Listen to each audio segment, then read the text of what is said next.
Et puis ne pas avoir peur, parce qu'il y en a d'autres qui ont réussi avant, d'autres femmes, donc il faut y aller, quoi.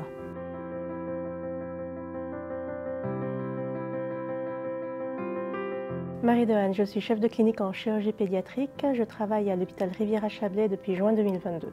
Et Victorine Walter, je suis médecin cadre dans le service d'anesthésie.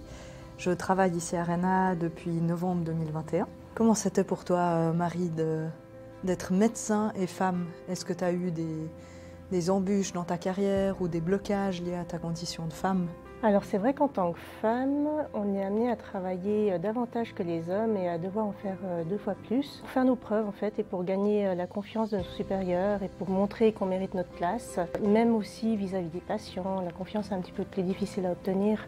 Ça arrive assez souvent pendant les consultations que les patients demandent quand est-ce qu'ils vont voir le chirurgien. Et même pendant les visites médicales, si je suis accompagnée d'un collègue infirmier ou d'un collègue stagiaire en médecine, les patients vont plutôt le regarder lui et s'adresser à lui plutôt qu'à moi.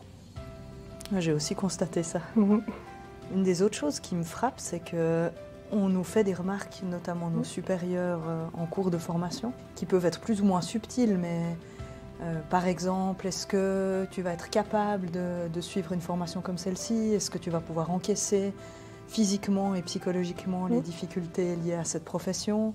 Comment tu vas t'organiser quand tu seras maman? Donc il y a toutes sortes de questions, comme si notre capacité en fait, à assumer ce rôle pouvait être mise en question, soit par notre condition de femme ou notre future condition de mère.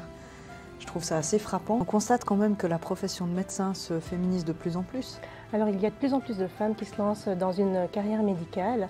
On constate effectivement que cette proportion est majoritaire dans la catégorie des médecins assistantes, mais qu'elle tend à diminuer un petit peu chez les médecins chefs. Ça représente à peu près un poste sur 6. Et en fait, ça s'explique parce que cette question se pose, la carrière commence vraiment vers les 30-40 ans, quand la question de fonder une famille se pose. Après des longues études et de nombreux sacrifices, cette question est majeure et elle est appréhendée d'une manière différente que soit un homme ou une femme.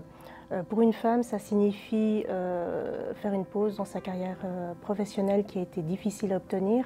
Ça signifie se poser la question du mode de garde de l'enfant. Ça signifie également diminuer son pourcentage de travail afin de concilier vie professionnelle et vie privée. Parce que, encore dans de nombreux cas dans le couple, c'est la femme qui diminue son temps de travail et pas l'homme. Je pense que c'est très différent pour un homme pour lequel quelques semaines de coupure n'impactent pas vraiment la carrière.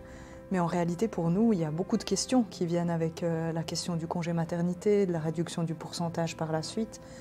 Je pense qu'on a très peur d'être jugé, on a peur d'être considéré comme moins impliqué. De fait, si on est moins présente, on peut moins s'impliquer dans certaines tâches. Je pense que c'est d'autant plus vrai que c'est tôt dans la carrière. C'est différent pour un médecin cadre, mais comme tu disais, avant ça peut prétériter l'accession ou l'accès à des postes supérieurs. Alors, quels conseils on pourrait donner aux jeunes médecins femmes qui débutent leur carrière? Tout d'abord, je pense qu'il faut qu'elles aient un bon entourage, solide, présent, compréhensif autour d'elles. Et je pense qu'il faut qu'elles soient prêtes à faire des sacrifices. Parce que toute passion, quelle qu'elle soit, mérite qu'on y laisse quelques plumes. Mais ça, c'est assez valable qu'on soit un homme ou une femme. Puis après, en ce qui concerne la carrière en tant que telle, je pense que d'avoir une idée de carrière pour pouvoir la construire de façon cohérente et se former dans ce sens-là, c'est toujours une bonne idée. En cas de difficulté, toujours pouvoir en parler, parce qu'il y a finalement des ressources qui permettent de faire tout ça. Ne pas avoir peur de mettre en avant ses valeurs et puis ses compétences. Avoir confiance en soi, mettre en avant ses compétences. Je pense que c'est très important. Et puis ne pas avoir peur, parce qu'il y en a d'autres qui ont réussi avant, d'autres femmes, donc il faut y aller, quoi. Garder courage et puis y aller.